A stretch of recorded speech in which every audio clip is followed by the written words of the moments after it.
Il y a des moments où l'on se fatigue, pas de la vie, mais de vivre endormi, de se lever et de sentir que tout reste pareil, que les jours se répètent comme une boucle sans sens, que le corps avance mais l'âme est coincée. Tu te fatigues de te donner des excuses, d'attendre des signes qui n'arrivent pas, de repousser ce que tu sais que tu dois faire. Et alors apparaît une question qui coupe comme un couteau. Jusqu'à quand vas-tu continuer ainsi ? Cette vidéo n'est pas pour celui qui veut une vie facile. Elle est pour celui qui est prêt à vraiment se lever, pour celui qui a déjà compris que le changement n'arrive pas par magie ni par inspiration passagère, mais par des décisions fermes et des actions inconfortables. Ici, nous ne te promettons pas de miracle, mais une chose. Si tu appliques ces 6 leçons pendant seulement 3 jours avec une absolue sérieux, tu vas sentir comment quelque chose bouge en toi. Et une fois que cela bouge, il n'y a pas de retour en arrière. Il ne s'agit pas de motivation bon marché ni de belles phrases. Il s'agit de prendre le contrôle, de briser le cycle de distraction, de bruit et de conformisme. Il s'agit de te reconnecter avec toi-même, non pas avec une version idéalisée, mais avec la partie la plus honnête et puissante de qui tu es quand tu arrêtes de te mentir.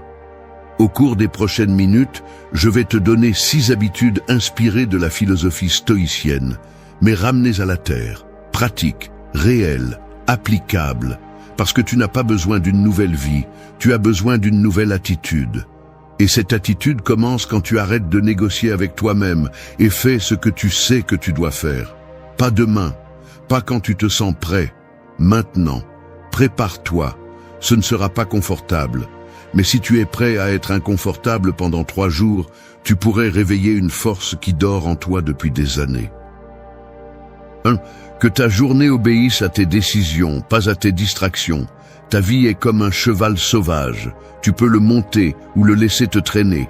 Chaque matin, ce cheval se réveille en attendant un ordre clair, une direction. Mais si tu n'es pas présent, si tu ne prends pas les rênes fermement, tu n'iras nulle part, ou pire encore, tu finiras dans un endroit que tu n'as jamais choisi. Les distractions ne sont pas seulement des ennemis silencieux, ce sont des cordes invisibles qui te tirent dans 1000 directions et te transforment en spectateur de ta propre existence. Le problème n'est pas que tu n'as pas de temps, c'est que tu le donnes. Chaque fois que tu vérifies ton téléphone sans nécessité, chaque fois que tu repousses une décision importante ou que tu te laisses absorber par le bruit des autres, tu abandonnes ta responsabilité de diriger ta propre journée. Et quand tu ne diriges pas, tu obéis. Tu obéis à l'algorithme, au divertissement vide, aux urgences des autres. Tu cesses d'agir et commences à réagir. Tu deviens l'esclave de ton environnement, pas l'architecte de ton destin. La philosophie stoïcienne enseigne que la maîtrise de soi commence par ce que tu choisis de faire dans le moment présent. Pas demain, pas quand tu auras de l'énergie, pas quand l'univers sera aligné. Maintenant, si tu ne contrôles pas ton attention, tu ne contrôles pas ta vie. C'est aussi simple que ça.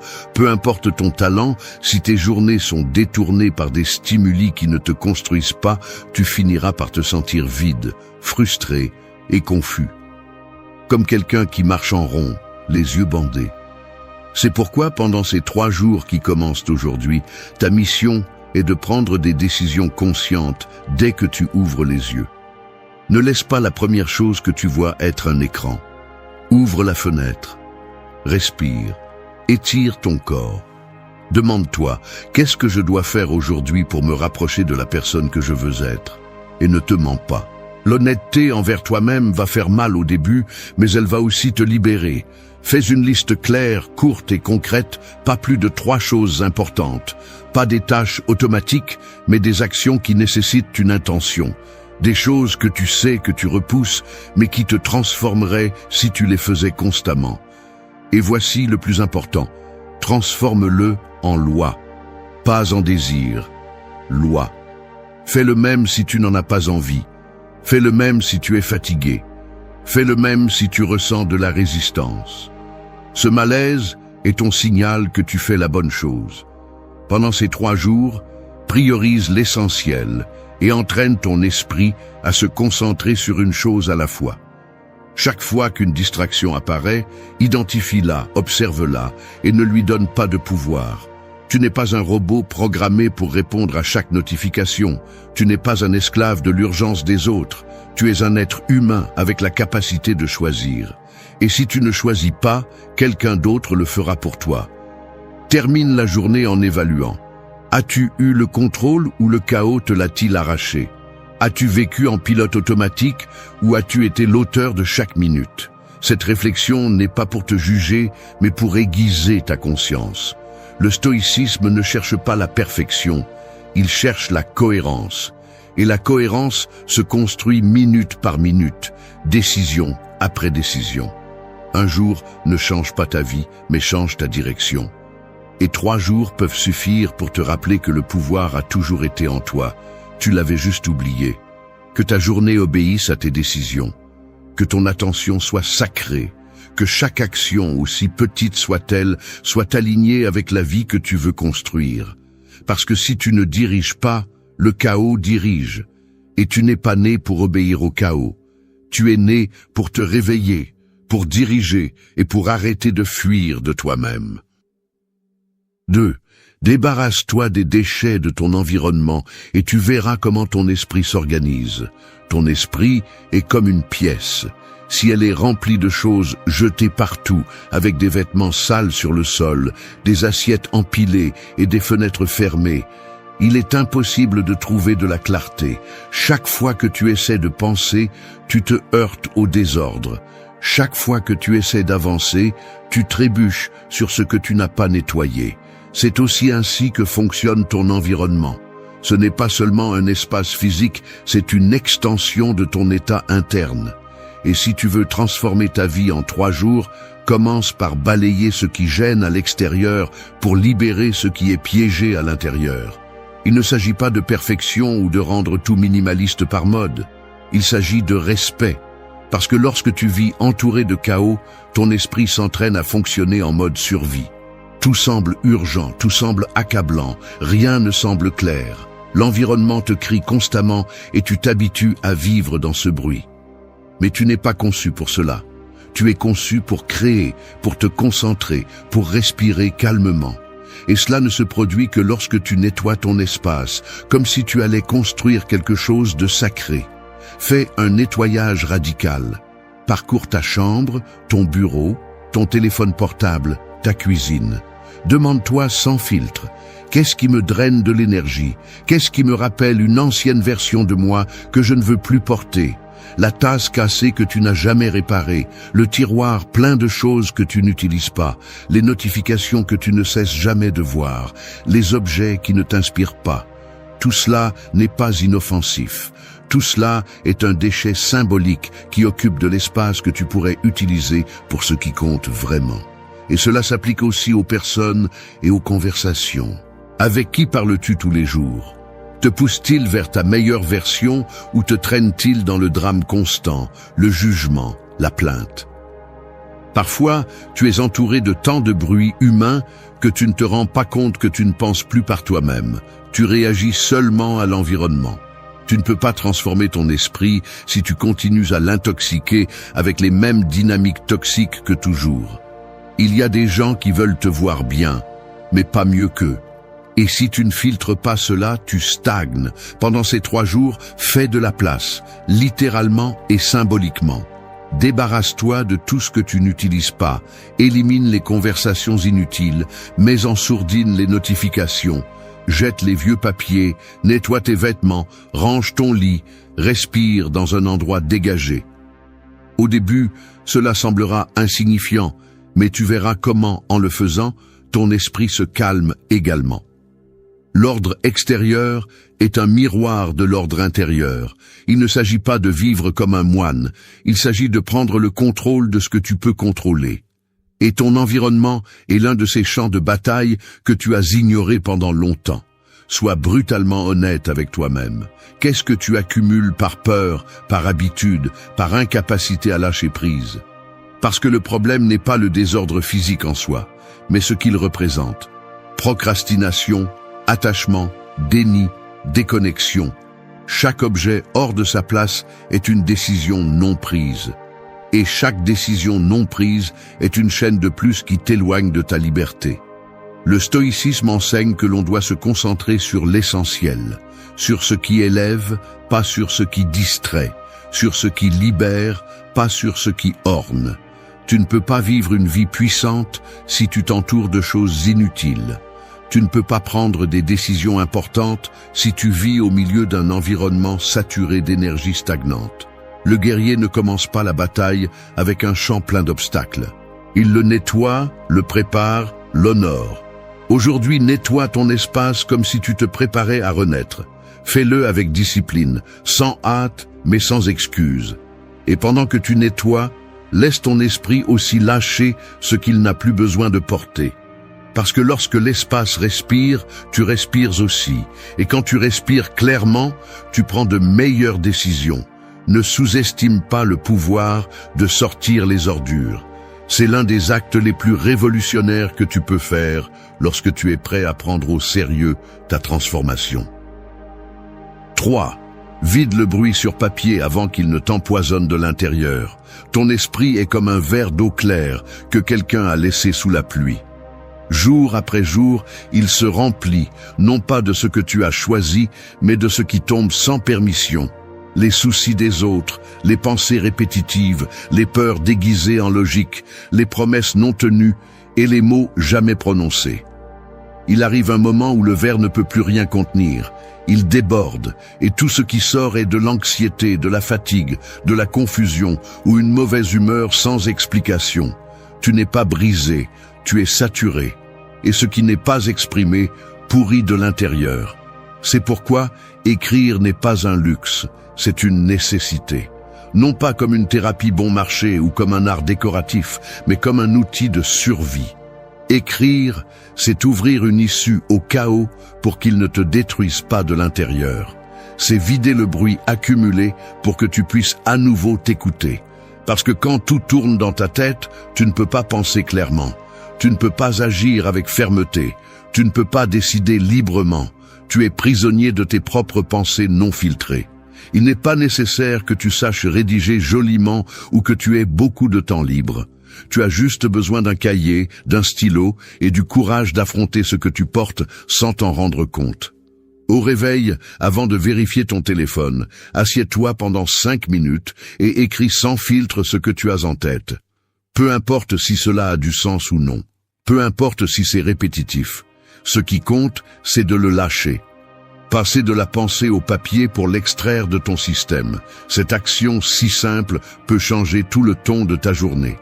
Pendant ces 3 jours, ta tâche est d'écrire pour te vider. Pas pour planifier, pas pour organiser ta vie, mais pour drainer ce qui te pèse. Tu peux le faire le matin, le soir ou à tous les 2 moments. Écrire ce que tu n'oses pas dire, ce que tu as peur d'accepter, ce qui te dérange en silence. Parce que si tu ne le sors pas, il sortira de toute façon, mais sous forme d'anxiété, d'insomnie, de réaction impulsive ou de fatigue chronique. Ton corps parle ce que ta bouche tait et ton esprit projette ce que tu ne te permets pas de traiter. La philosophie stoïcienne ne parle pas directement d'écrire, mais elle parle d'observer tes pensées à distance. Épictète disait que ce ne sont pas les choses qui nous perturbent, mais l'interprétation que nous en faisons. Et la meilleure façon de voir cette interprétation est de l'écrire. Quand tu vois tes pensées sur papier, elles deviennent plus claires, plus petites, plus gérables. Ce qui semblait être un monstre dans la tête devient un ensemble de mots que tu peux comprendre, questionner ou lâcher. De plus, écrire crée un espace interne. Il t'aide à trouver des modèles que tu ne voyais pas avant. Il te montre dans quoi tu répètes des cycles, quels mensonges tu te racontes, quelles émotions tu accumules sans le vouloir. Tu n'as pas besoin de le publier ou de le montrer à quelqu'un. Cet exercice est pour toi, pour ta liberté mentale, pour ton équilibre émotionnel, pour ta vérité sans fioriture ni masque. Fais le même si tu n'en as pas envie. Fais le même si tu ne sais pas quoi écrire. Parce que ce qui compte, ce n'est pas le contenu, mais l'acte, l'habitude, la discipline de vider avant de te remplir. Si tu ne le fais pas, chaque nouveau jour s'ajoute à un amas d'émotions non digérées et de pensées non résolues. Et il n'y a pas de croissance réelle possible quand tout ton système est congestionné. Écris avec colère si nécessaire. Écris avec peur, avec fatigue, avec confusion. Mais écris. Que ce papier soit le conteneur de ce que tu ne veux plus porter. Et si un jour tu ne sais pas quoi dire, commence par le plus simple. Aujourd'hui, je me sens comme ça. Et laisse ta main continuer seule. Il n'y a pas de mauvaise façon de le faire. La seule chose incorrecte serait de continuer à tout avaler sans rien lâcher. Si tu veux changer ta vie en 3 jours, commence par dégager ton esprit. Et pour cela, tu as besoin d'ouvrir une soupape de sécurité. Le papier ne juge pas, n'interrompt pas, n'exige pas de réponse. Il est juste là, prêt à t'aider à voir ce que tu n'as pas voulu regarder. Et une fois que tu le fais, une fois que tu l'écris, tu commences à te libérer. Parce que personne ne construit une nouvelle vie en portant le même vieux bruit. 4. Utilise ton corps comme un rappel que tu es vivant et éveillé. Ton corps est comme une cloche oubliée dans une vieille tour. Il est là, silencieux, rouillé par l'habitude, recouvert de couches de routine et de négligence. Mais si quelqu'un le secoue avec force, si quelqu'un le fait sonner à nouveau, cela réveille quelque chose d'ancien, quelque chose de profond. C'est ainsi que ton corps réagit lorsque tu décides de l'utiliser avec intention. Non pas comme un objet que tu tolères, ni comme une machine qui ne sert qu'à se déplacer d'un endroit à un autre, mais comme un rappel constant que tu es ici, respirant, ressentant, existant. Ton corps est une preuve de vie. Et si tu le maintiens éteint, tu éteins tout le reste avec toi. Dans une vie dominée par les écrans, les notifications et la sédentarité, nous avons oublié l'essentiel. Que le corps n'est pas séparé de l'esprit. Que si ton corps s'endort, ton esprit le suit. Que si tu passes la journée sans bouger, ton énergie se fige, ta motivation s'affaiblit et ton sens de la présence disparaît. Tu n'as pas besoin de courir un marathon ni de t'entraîner comme un athlète. Mais tu as besoin de te reconnecter avec la douleur de l'effort, avec la chaleur du mouvement, avec le pouvoir de t'activer même si tu n'en as pas envie. Parce que le corps actif se souvient. Et quand il se souvient, il te réveille. Pendant ces 3 jours, ton corps sera ton allié, ton ancre, ton outil pour revenir au présent. Il n'y a pas d'excuses. Il n'y a pas de manque de temps. Il y a un manque de décision. Il n'y a pas besoin d'équipement. Seulement besoin de volonté. Marche avec intention. Fais des pompes avec rage. Étire-toi avec conscience. Respire profondément. Utilise chaque mouvement comme une affirmation que tu n'es pas mort en vie. Parce que beaucoup de gens respirent, mais ne vivent pas. Et tu n'es pas venu pour survivre, tu es venu pour être présent. Les stoïciens comprenaient que le corps devait être au service de la vertu, non du plaisir. Qu'il devait être renforcé, non pas pour l'esthétique ou la vanité, mais pour la discipline, l'autodiscipline, le respect. Un corps entraîné est un corps obéissant. Et un corps obéissant ne sabote pas tes décisions. Au contraire, il te rappelle que tu es capable de résister, d'agir, d'avancer même si l'environnement te pousse à rester immobile. L'inconfort physique n'est pas ton ennemi, c'est ton allié pour briser la passivité mentale. Il y a quelque chose de profondément spirituel à bouger avec intention. Parce que lorsque tu le fais, tu n'actives pas seulement les muscles, tu actives aussi la conscience. Tu prends en charge de toi, tu assumes la responsabilité de ton énergie, tu transformes ta journée à partir de ce qui est le plus tangible. Si tu sens que ta vie est stagnante, commence par bouger ton corps. Si tu sens que tout est désordonné, commence par te mettre en ordre. La sueur nettoie plus que la peau, elle nettoie l'esprit, elle nettoie l'âme, elle nettoie les excuses. L'exercice quotidien n'est pas négociable si tu veux transformer ta vie. Il ne s'agit pas de temps ni de motivation, il s'agit de décision. 20 minutes suffisent, 30 si tu peux. Ne le fais pas pour avoir l'air mieux, fais-le pour te sentir vivant. Et n'attends pas d'avoir envie, commence dès maintenant. Même si c'est avec une série de respirations profondes, une marche rapide, ou le corps au sol faisant la planche, jusqu'à ce qu'il tremble. Parce que quand le corps tremble, l'âme se réveille. Fais du mouvement un rituel, qu'il soit la première ou la dernière chose de la journée, mais qu'il ne manque pas. Utilise la douleur musculaire comme un rappel que tu es en train de grandir, que quelque chose en toi se brise pour devenir plus fort. Il n'y a pas de progrès sans effort, pas de clarté sans sueur, pas de pouvoir intérieur si le corps est faible. Tu n'as pas besoin d'une salle de sport, tu as besoin de caractère. Tu n'as pas besoin de temps libre, tu as besoin d'intention. Et si tu lis ceci, c'est parce que tu sais déjà que tu en as besoin. Ne continue pas à attendre de te sentir prêt. Utilise le corps comme le pont entre ton présent confus et ton futur clair. Parce que lorsque tu l'utilises avec discipline, le corps cesse d'être un fardeau et devient un élan. Il cesse d'être une excuse et devient un rappel. Un rappel que tu es ici, que tu as du pouvoir, que tu peux encore te réveiller. Et si tu peux te réveiller, alors tu peux changer. Tu as juste besoin de bouger et de continuer à bouger même si ça fait mal, même si c'est difficile, même si personne d'autre ne le comprend. 5. Ferme la fenêtre sur le monde extérieur et reviens à toi. Ton attention est comme une maison avec les fenêtres ouvertes. Tout ce qui se passe à l'extérieur entre sans filtre, cris, opinions, comparaisons, bruit. Chaque notification est un étranger qui s'infiltre dans ton salon. Chaque défilement est une conversation étrangère qui interrompt ta pensée. Et ainsi, sans t'en rendre compte, ta maison se remplit de voix qui ne t'appartiennent pas. Tu perds le silence, tu perds le contrôle, tu perds le centre. Le problème n'est pas le monde extérieur, le problème est que tu as laissé toutes les fenêtres ouvertes et tu as oublié d'être chez toi avec toi-même. Nous vivons à une époque où le plus grand luxe n'est ni l'argent ni le temps, c'est la capacité de te concentrer sur toi. Nous sommes bombardés par la vie des autres, par leurs succès, leurs drames, leurs opinions déguisées en vérités absolues. Tu te remplis d'informations inutiles, d'émotions qui ne sont pas les tiennes, d'objectifs empruntés. Et un jour, tu te réveilles confus, te sentant insuffisant, sans savoir pourquoi, déconnecté de toi-même, de ce que tu penses, de ce que tu ressens, de ce que tu veux vraiment. Ferme la fenêtre, littéralement et symboliquement. Éteins ton portable pendant des heures. Sors des réseaux. Tais ce qui ne te construit pas. Arrête de regarder dehors en cherchant une direction. La réponse n'est pas dans l'algorithme, elle est dans ton silence. Mais ce silence n'apparaît pas seul, tu dois le créer. Et pour le créer, tu as besoin de courage. Parce que le silence fait peur. Parce que quand tout s'éteint, ce qui reste, c'est toi.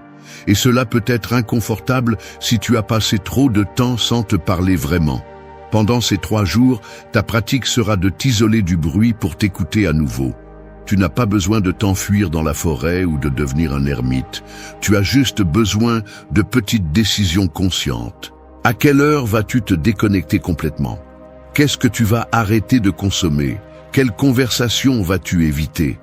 Il ne s'agit pas de disparaître du monde, il s'agit de revenir à toi pour arrêter de vivre selon ce que les autres disent que tu devrais être.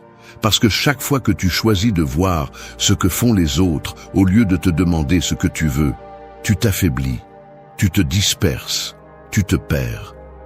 La philosophie stoïcienne parle de l'importance de ne pas laisser les circonstances extérieures voler ta paix. Marc Aurèle écrivait pour lui-même, non pour plaire aux autres. Épictète insistait sur le fait que tu ne peux contrôler que ce que tu penses, pas ce que le monde pense. Et tu as cette même capacité, mais pour l'activer, tu as besoin de fermer la porte à l'extérieur pour un moment. Tu as besoin de créer un espace où personne n'opine, où personne ne te compare, où il n'y a ni applaudissements ni critiques, juste ta vérité face à toi.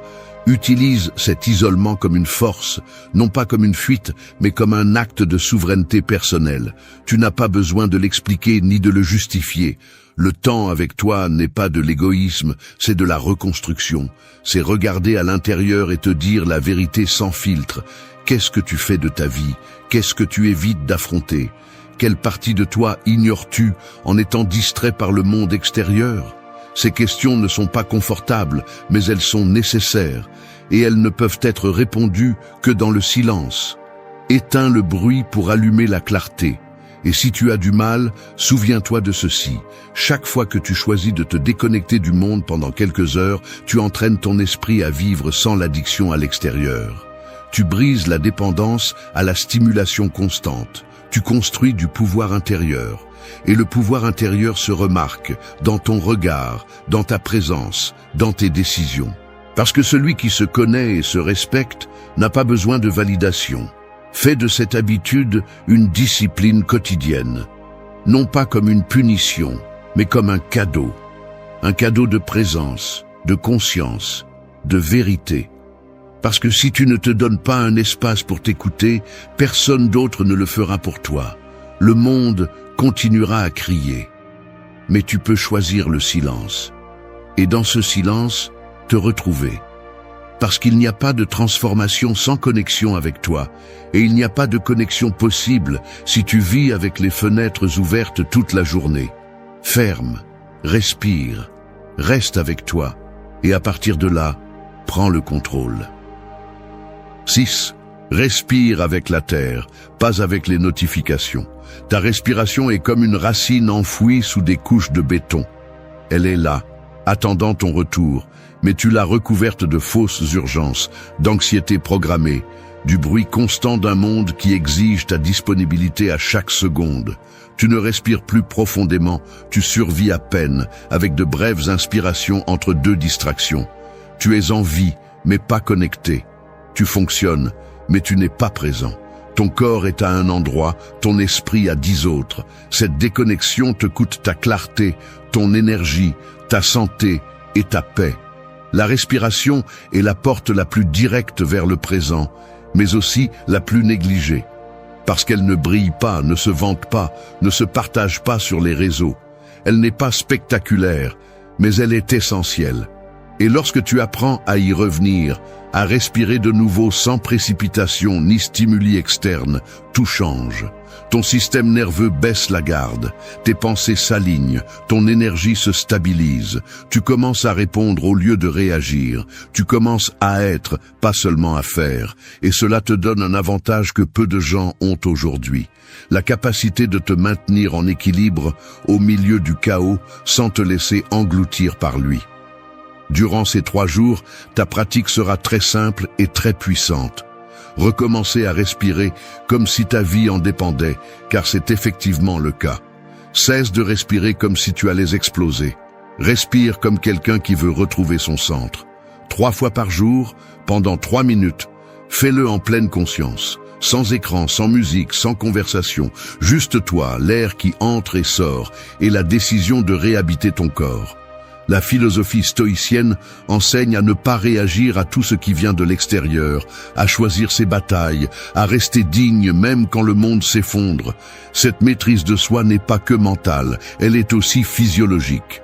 Un stoïcien ne se laisse pas emporter par la panique ni par l'impulsion. Il observe, il évalue, il agit avec intention. Et rien de tout cela n'est possible si ta respiration est prise en otage par le stress numérique qui t'oblige à rester en état d'alerte permanent. Chaque notification que tu interromps pour consulter te vole quelques secondes d'attention, mais aussi ton équilibre. Ta respiration s'accélère, ton corps se tend, ton esprit se fragmente. C'est une torture invisible que tu as acceptée comme normale. Et ce ne l'est pas. Tu n'es pas venu sur Terre pour vivre accroché à un écran, mais pour expérimenter la vie en pleine présence, avec les pieds sur terre et l'esprit ancré dans le moment. Et pour cela, tu dois commencer à respirer avec la terre, pas avec les notifications. Sors si tu peux. Marche pieds nus. Arrête-toi. Inspire par le nez en comptant jusqu'à 4. Retiens ton souffle pendant 4. Expire par la bouche en comptant jusqu'à 6. Refais-le, fais-le comme un acte de pouvoir, comme un acte de rébellion face à un système qui te veut rapide, anxieux et toujours occupé. Ta respiration est ta résistance, ton bouclier, ton outil secret pour reprendre le contrôle sans crier ni courir. Cette habitude, aussi minime qu'elle puisse paraître, a le pouvoir de transformer ta manière d'affronter le reste. Parce que quand tu respires en conscience, tes décisions ne viennent pas de la peur, mais de la clarté. Tes réactions ne sont pas automatiques, elles sont réfléchies. Ton énergie ne s'épuise pas en futilité, elle se concentre. Et dans un monde où tout le monde court sans savoir où il va, tu seras parmi les rares à marcher avec calme, fermeté et direction. Ne sous-estime pas cela. Bien respirer n'est pas optionnel si tu veux te transformer. C'est urgent, car sans respiration consciente, tout ce que tu fais sera réaction. Et ce processus que tu as entamé n'est pas fait pour réagir, mais pour prendre les commandes, pour construire avec intention, pour retrouver le contrôle que tu as perdu dans la tempête des stimulations. Alors ferme les yeux, inspire profondément et souviens-toi de qui tu es. Pas ce que le monde dit que tu es, mais ce que toi, tu choisis d'être quand tu es pleinement présent. Respire, pas comme une victime du chaos, mais comme un créateur d'ordre. Respire avec la terre, avec le sol qui te soutient, avec le corps qui attend encore ton retour. Car si tu peux maîtriser ta respiration, tu peux maîtriser ton esprit. Et si tu maîtrises ton esprit, alors rien ne peut t'arrêter. Tu es programmé, et tu ne le sais pas. Ton esprit n'est pas libre, c'est une cage avec des barreaux invisibles faits de peur, de vieilles habitudes, de pensées que tu répètes sans te poser de questions. Et si tu ne réécris pas ce code mental, peu importe combien tu essaies, tu vas continuer à trébucher sur les mêmes erreurs, les mêmes doutes, les mêmes excuses. Ce n'est pas un message agréable ni confortable. C'est un choc, parce que pendant que tu continues à attendre de te sentir prêt, il y a des gens là-bas qui agissent comme s'ils avaient déjà gagné. Et ils gagnent, non pas parce qu'ils sont meilleurs, mais parce qu'ils ont quelque chose que tu n'as pas encore activé. Une mentalité programmée pour avancer, pas pour survivre. Ton esprit peut être ta pire prison ou ta meilleure arme. Et la plupart choisissent sans le savoir. Parce que c'est facile de blâmer l'environnement, le passé, les circonstances. Ce qui est difficile, c'est de se regarder dans le miroir et de dire « je me retiens ». Mais quand tu le fais, tout change. Cette vidéo est pour ceux qui en ont marre de penser petit, de se trahir, de se parler comme des ennemis et d'agir comme des victimes. C'est pour celui qui en a assez de mendier des miettes émotionnelles, des opportunités médiocres et des vies empruntées. C'est pour celui qui a déjà décidé qu'il ne peut plus être spectateur de sa propre histoire. Nous allons parler de comment reprogrammer ton esprit depuis le plus profond. Pas de belles phrases, ni de promesses vides. Je vais te donner 8 leçons stoïciennes que tu pourras appliquer dès aujourd'hui. Et pas pour que tu te sentes motivé un moment, mais pour que tu deviennes quelqu'un qui n'a plus besoin de motivation pour agir. Parce que quand tu comprends comment fonctionne ton esprit, tu apprends à le maîtriser. Et quand tu maîtrises ton esprit, personne ne peut te dominer. Reste jusqu'à la fin. Parce que si ce message te dérange, c'est parce qu'il te touche exactement là où tu en as besoin. 1. Marche comme celui qui n'a plus besoin de permission pour être grand. Il y a des personnes qui entrent dans une pièce et l'air change. Non pas parce qu'elles font du bruit, non pas parce qu'elles cherchent à attirer l'attention, mais parce qu'elles portent quelque chose dans le regard, dans les pas, dans le dos droit, comme si le monde devait s'adapter à leur présence, et non l'inverse. Elles ne feignent pas la confiance, elles la respirent. Et ce n'est pas dû à leurs vêtements, ni à leur corps, ni à leur renommée. C'est dû à une décision interne, marcher dans la vie comme celui qui n'est plus disposé à mendier la validation. La plupart marchent la tête baissée, avec des pas incertains, avec l'énergie cachée. Et ce n'est pas qu'ils n'ont pas de courage, c'est qu'ils n'y croient pas. Ils attendent que le monde leur donne la permission de se montrer, alors qu'en réalité, c'est le monde qui répond à la façon dont tu te tiens devant lui. Si tu te caches, tu n'existes pas. Si tu doutes, on t'écrase. Si tu agis avec peur, la vie le sent. C'est pourquoi la clé n'est pas d'avoir tout résolu. La clé est de marcher comme celui qui a déjà décidé qu'il sera impossible à ignorer. Le stoïcisme le rend clair. Tu ne peux pas contrôler comment les autres te voient, mais tu peux contrôler comment tu te comportes, comment tu penses, comment tu te présentes. Épictète disait que la liberté commence quand tu arrêtes de te soucier de ce que tu ne peux pas contrôler. Et cela inclut l'opinion des autres. Marcher avec puissance ne signifie pas être arrogant. Cela signifie savoir qui tu es sans avoir à le prouver. Cela signifie regarder en avant, même si tu as peur. Cela signifie que ta façon de bouger, de parler et d'être reflète la fermeté que tu construis à l'intérieur. Ton esprit a besoin de signaux clairs. Tu ne reprogrammes pas ton cerveau en souhaitant, tu le reprogrammes en agissant. Si tu veux arrêter de te sentir inférieur, bouge-toi comme quelqu'un qui sait ce qu'il vaut. Si tu veux du respect, commence par te respecter toi-même. Si tu veux de la présence, commence par marcher avec direction, avec intention, avec décision. Chaque pas que tu fais est un message à ton système nerveux. Tu lui dis « Je suis ici, je suis éveillé, je suis en contrôle ». Mais si tu marches comme si tu voulais disparaître, ton corps le croit, ton esprit le croit, le monde le croit. Tu n'as pas besoin de tout avoir pour te déplacer comme quelqu'un de précieux. Ce dont tu as besoin, c'est la conviction que tu n'es plus disponible pour une vie petite. Et cette conviction s'entraîne. Elle se construit tous les jours en silence, lorsque tu choisis de ne pas te voûter, lorsque tu lèves les yeux, lorsque tu occupes ton espace sans culpabilité. Marcher comme celui qui est déjà impossible à ignorer n'est pas une stratégie, c'est une déclaration d'identité. Les gens remarquent ce que tu projettes. Si tu projettes le doute, le retrait, l'insécurité, c'est ce que tu recevras. Mais si tu marches comme celui qui a déjà décidé qu'il ne va pas demander la permission d'exister, les portes commencent à s'ouvrir toutes seules. Non pas parce que le monde a changé, mais parce que tu as changé ta façon de te déplacer dans le monde. Alors tiens-toi debout, redresse le dos, regarde devant, et fais ce premier pas comme si tu n'avais pas d'autre choix, parce que tu n'en as pas. Ou tu prends le contrôle de ta présence, ou le monde le prendra pour toi. Marche comme celui qui ne va plus jamais se rétrécir pour s'adapter. Parce que la version la plus puissante de toi ne demande pas la permission, elle s'impose avec présence. Et cette version est déjà prête, elle attend juste que tu y crois aussi. 2. Entraîne-toi dans l'inconfort jusqu'à ce que ce soit ta zone de pouvoir.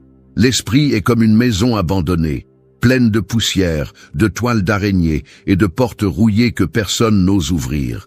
Non pas parce qu'on ne peut pas, mais parce qu'il est plus facile de vivre seul dans une pièce connue, même si elle est sale, même si elle sent le renfermer. L'inconfort n'est pas dangereux, l'inconfort est simplement inconnu. Et comme il ne semble pas familier, nous l'évitons. Mais ce que tu évites te contrôle, et ce à quoi tu fais face te transforme. La plupart des gens veulent des résultats extraordinaires avec des actions confortables. Ils veulent la sécurité sans risquer, la discipline sans effort, la confiance sans exposition, le respect sans courage. Mais la vie ne fonctionne pas comme ça. Tout ce qui vaut la peine est construit sur des terrains inconfortables. Et je ne parle pas de souffrances sans sens. Je parle de décisions qui font mal parce qu'elles font ressortir des versions de toi qui n'ont jamais été utilisées. Je parle de regarder ce que tu as toujours évité, de faire ce que tu as toujours repoussé, d'arrêter de chercher refuge dans la facilité. Les stoïciens le savaient bien. Pour Sénèque, celui qui n'entraîne pas son esprit à supporter l'inconfort est condamné à se briser face à la vie. Parce que l'inconfort n'est pas l'ennemi, c'est le gymnase où le caractère est forgé. Mais personne ne te le dit clairement. On te dit de suivre ta passion, de faire ce qui te rend heureux, de ne pas trop t'efforcer. Et toi, en silence, tu t'éteins chaque fois que l'inconfort frappe à ta porte. Tu as peur, tu recules, tu te distrais, et tu répètes le cycle sans te rendre compte que le prix à payer pour éviter l'inconfort est de rester une version faible de toi-même. Il n'y a pas de transformation sans friction.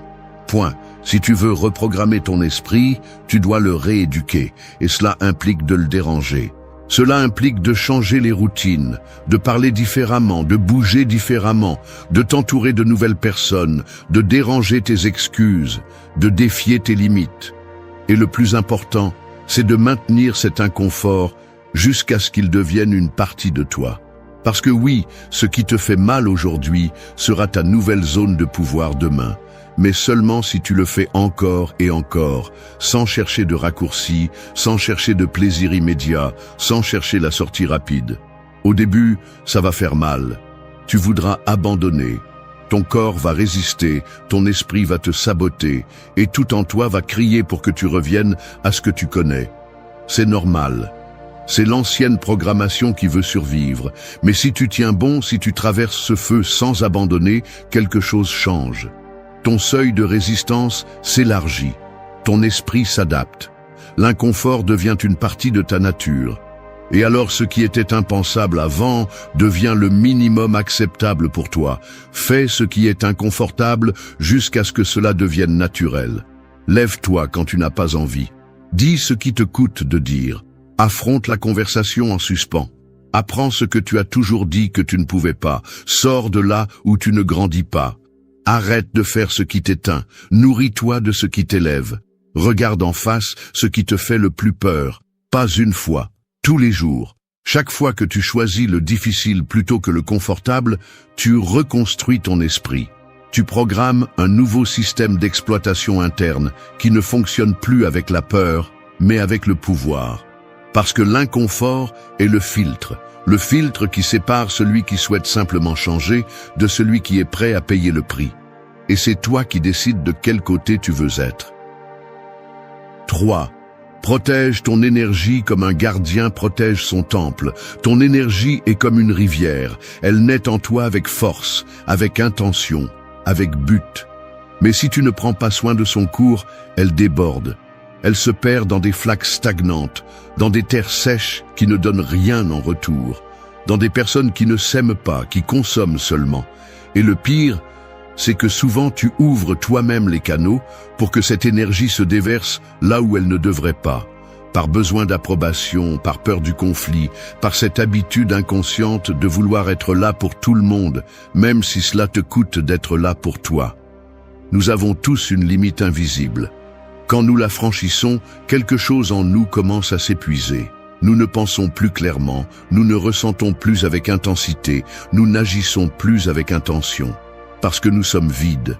Et être vide ne signifie pas toujours ne rien avoir. Parfois cela signifie avoir tout donné au mauvais endroit.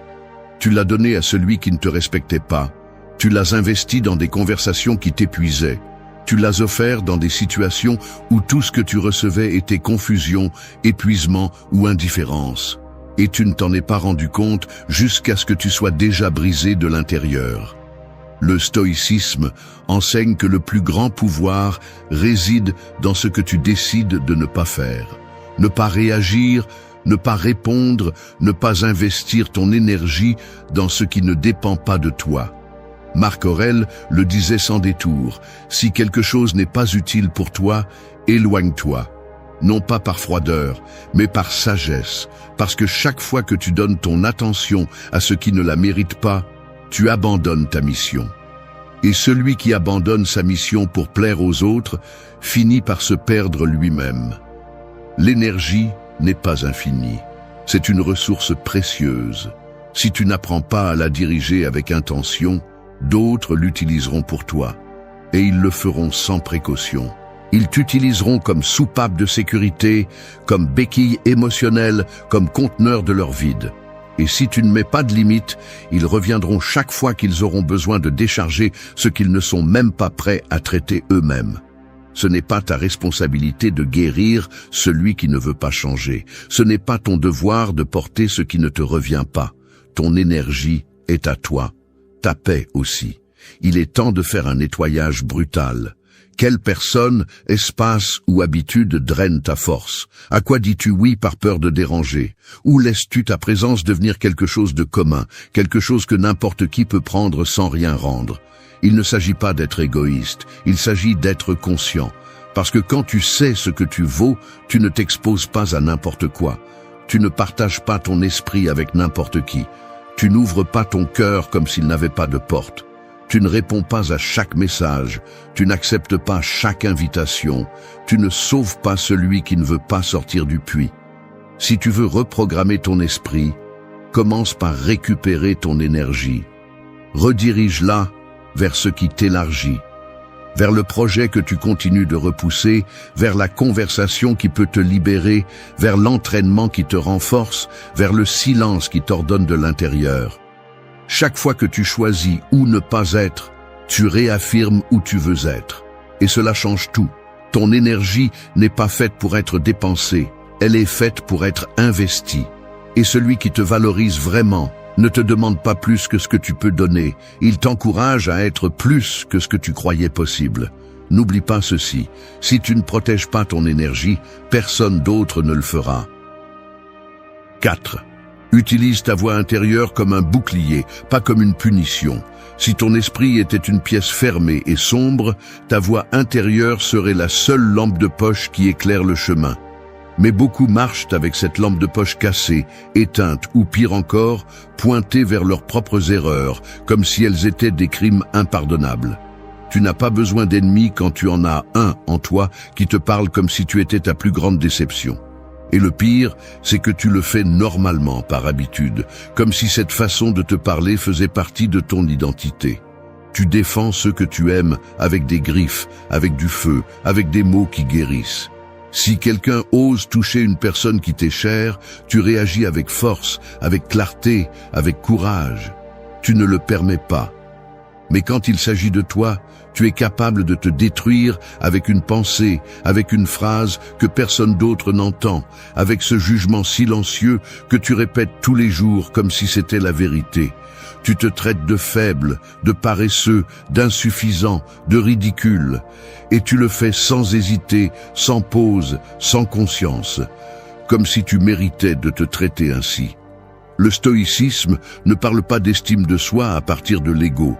Il parle de respect de soi comme un devoir moral.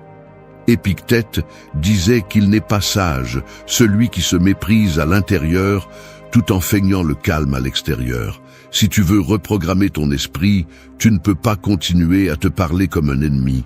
Tu dois te parler comme tu parles à quelqu'un que tu veux voir gagner. Pas avec des mots vides, mais avec des phrases qui poussent, qui soutiennent, qui te secouent quand tu es en train de tomber. Il ne s'agit pas de te mentir, il s'agit de te rappeler qui tu es sous le bruit, la fatigue, la peur. Ton dialogue interne est la base de ta réalité. Ce que tu te répètes devient une croyance. Ce que tu crois devient une émotion. Ce que tu ressens devient une action. Et ce que tu fais définit ta vie. C'est pourquoi il n'est pas un détail mineur comment tu te parles quand les choses ne vont pas bien, quand tu échoues, quand tu doutes. C'est là que l'on voit si tu entraînes un esprit fort ou si tu nourris un esprit qui se sabote. Te parler avec force ne signifie pas te parler doucement. Cela signifie être ferme, direct et en même temps compatissant. Tout ne se résout pas avec des caresses, mais pas non plus avec des punitions.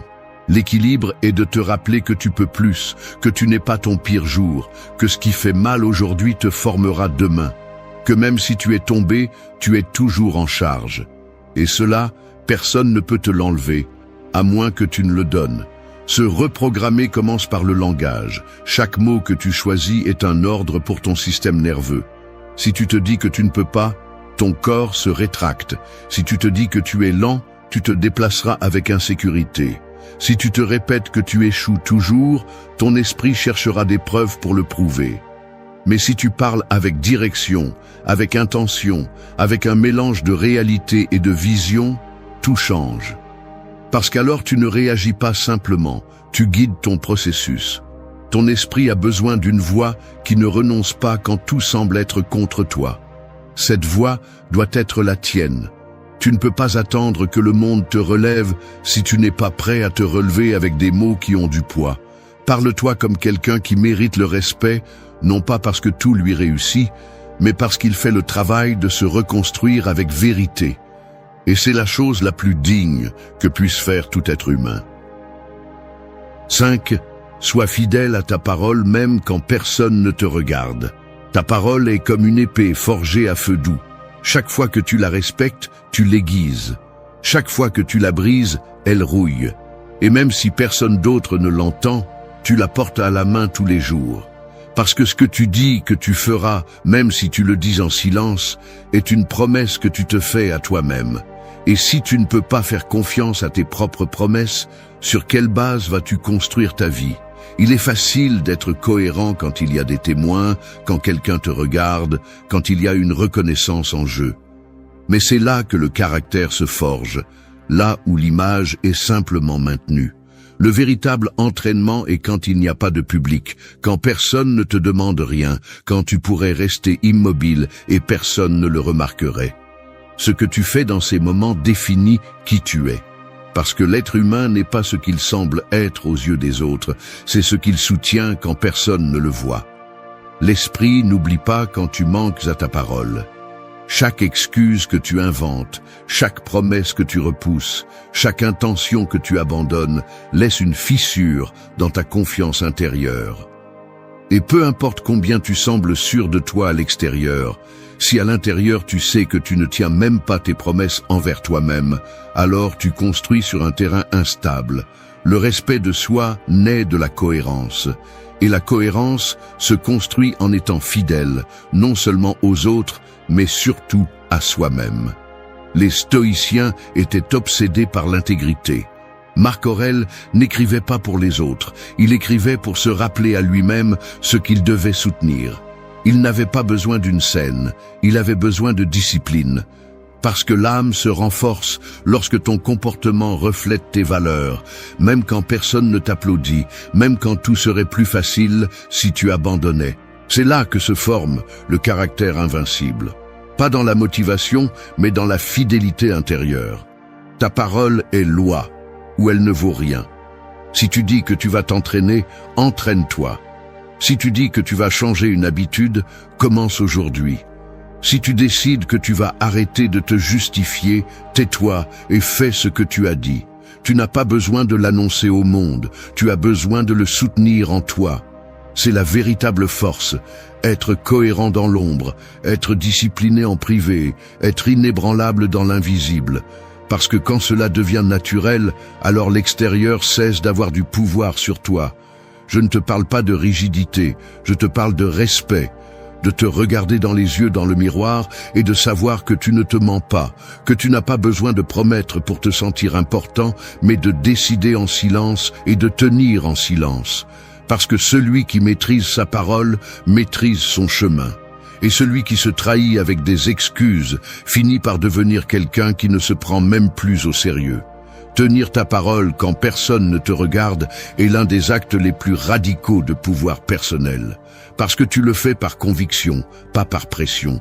Tu le fais parce que tu sais que tu crées une identité solide, forte, fiable, et personne ne peut te l'enlever.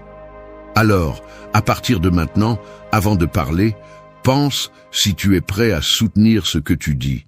Et si tu le dis, tiens-le, non pas pour plaire, non pas pour prouver, mais pour rester ferme sur la seule base qui ne s'effondre pas avec le temps, la parole que tu t'es donnée à toi-même. 6. Ne confonds pas l'humilité avec le renoncement à soi-même. Certaines personnes vivent comme si elles portaient une cape invisible sur leurs épaules. Ce n'est pas une protection, c'est un piège. Cette cape est faite de phrases comme « je ne suis pas si important ». Il vaut mieux que quelqu'un d'autre parle. Je ne veux pas me démarquer. Et chaque fois qu'ils la mettent, ils perdent de la force. Ce n'est pas l'humilité qui les retient, c'est la peur déguisée en vertu. C'est l'habitude de se minimiser pour ne pas déranger, de se baisser pour ne pas provoquer d'envie, de se taire par peur d'être jugé. Briller est devenu une menace. Montrer ce que l'on sait, ce que l'on est, ce que l'on peut donner, est devenu synonyme d'arrogance. Alors beaucoup préfèrent se cacher. Non pas parce qu'ils n'ont pas de valeur, mais parce qu'ils ont appris à associer la valeur à la culpabilité. Ils préfèrent être gentils plutôt que fermes, invisibles plutôt que responsables, confortables plutôt qu'authentiques. Mais cette attitude n'est pas de la sagesse, c'est une reddition silencieuse. Le monde n'a pas besoin de plus de gens qui s'éteignent par peur de la critique, il a besoin de personnes qui se montrent clairement, sans déguisement, sans excès, sans peur. Le stoïcisme n'a jamais parlé de se faire petit. Il a parlé de se connaître en profondeur, de ne pas agir par vanité, mais pas non plus par soumission. Sénèque affirmait que le respect de soi est la base de toute action noble, et tu ne peux pas te respecter si tu vis en te cachant derrière une humilité qui ne sert qu'à justifier ton immobilité. La véritable humilité n'est pas le renoncement, c'est l'acceptation sereine de qui tu es et l'action à partir de là. sans besoin de le crier, mais sans besoin de le cacher non plus. Chaque fois que tu choisis le silence par peur, tu laisses l'ancienne programmation gagner, cette voix qui te dit « tu n'es pas assez, ne te montre pas, tu vas échouer », continue de gouverner tes décisions. Et si tu ne lui fais pas face, elle continuera d'écrire ton histoire. Reprogrammer l'esprit signifie regarder cette voix en face et lui dire qu'elle ne commande plus. Cela signifie décider que tu ne vas plus demander la permission de participer, de parler, d'être, non pas parce que tu crois que tu mérites tout, mais parce que tu sais que tu peux aussi contribuer, tu peux aussi construire, tu peux aussi diriger. Te montrer fermement n'est pas un acte égoïste, c'est un acte de responsabilité. Ton énergie n'a pas été faite pour rester coincée dans le doute. Tes capacités ne sont pas là pour être enfermées par peur de déranger. Pendant que tu continues à évaluer si tu es prêt, d'autres, avec moins de talent et plus de décision, avancent sans demander d'approbation. Non pas parce qu'ils sont meilleurs, mais parce qu'ils ne se sabotent pas au nom d'une humilité mal comprise. Le respect se gagne d'abord avec toi-même. Et cela implique de parler quand tu as quelque chose à dire, d'agir quand tu sais que tu peux avoir un impact, de prendre la place qui te revient sans demander pardon pour exister. Être visible ne te rend pas arrogant. Ça fait de toi quelqu'un qui ne veut plus vivre recroquevillé. Parce que celui qui se réduit pour que les autres brillent plus confortablement finit par oublier à quoi ressemble sa propre lumière. La prochaine fois que tu te surprends à douter si tu dois avancer, te montrer, exprimer ta vérité ou assumer un rôle qui défie ton ancienne identité, rappelle-toi ceci. Ce que tu appelles maintenant humilité est peut-être juste de la peur avec une jolie étiquette.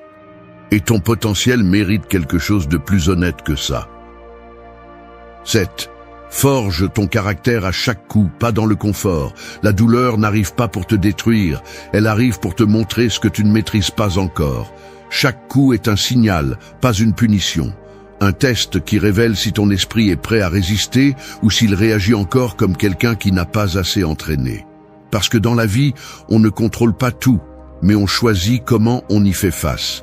Et celui qui n'apprend pas de ses chutes est condamné à les répéter. Les coups ne sont pas évités, ils sont utilisés. La différence entre celui qui se brise et celui qui se renforce réside dans ce qu'il fait avec la douleur. Certains abandonnent, se victimisent, blâment le monde, se renferment. D'autres ajustent leur respiration, serrent les dents et prennent le coup comme partie du processus. Ils ne le nient pas, ils ne l'exagèrent pas, ils l'intègrent.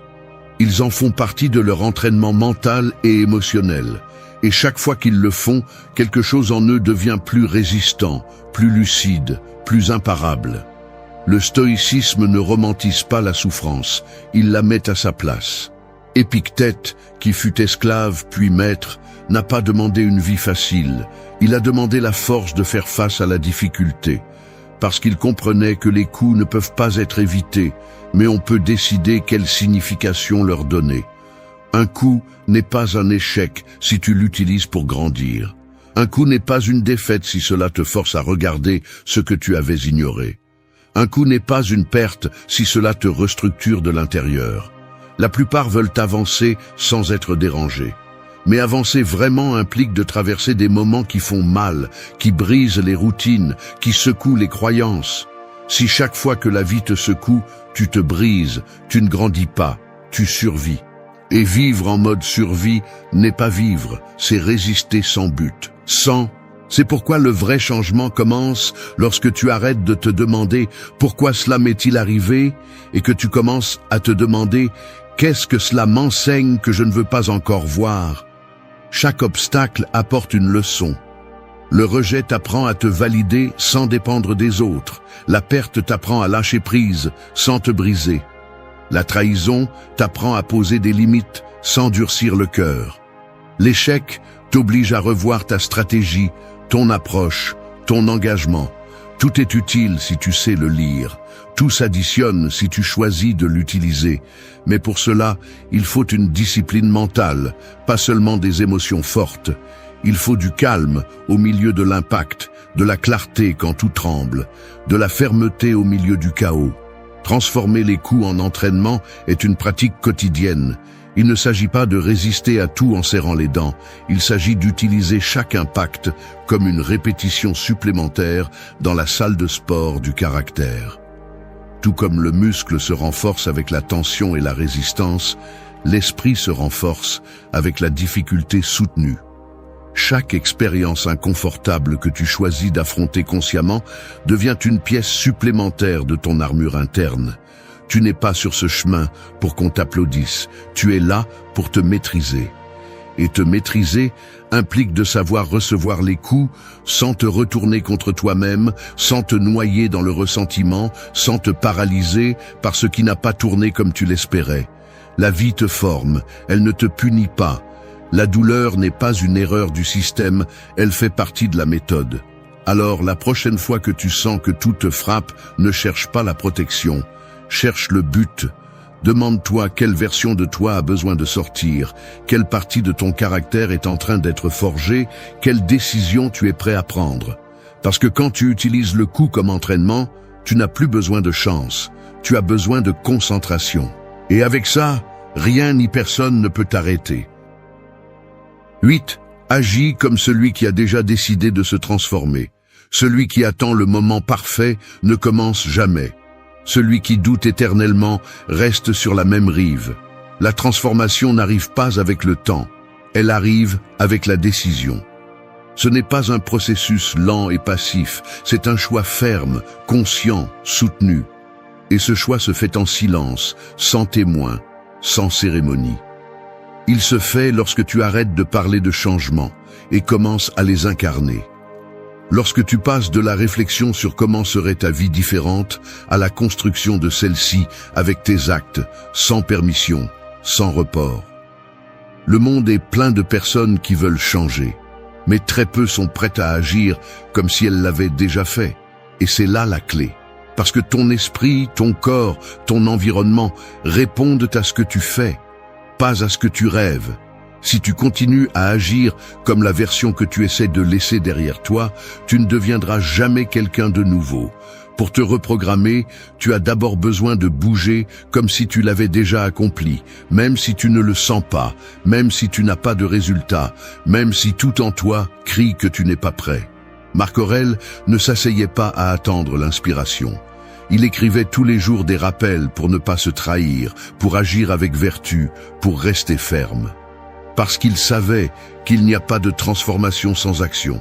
Il ne suffit pas de comprendre ce qui ne va pas, tu dois le remplacer par ce qui fonctionne. Et cela ne se fait pas en théorie, cela se fait en marchant, en disant non quand avant tu disais oui, en persistant quand avant tu abandonnais, en corrigeant sans te justifier, en étant discipliné quand personne ne t'y oblige. C'est le signe que tu as déjà décidé de changer. Se transformer n'est pas un événement, c'est une identité qui se construit avec 1000 micro-décisions quotidiennes. Et tu sais lesquelles sont. Tu sais quand tu te trahis,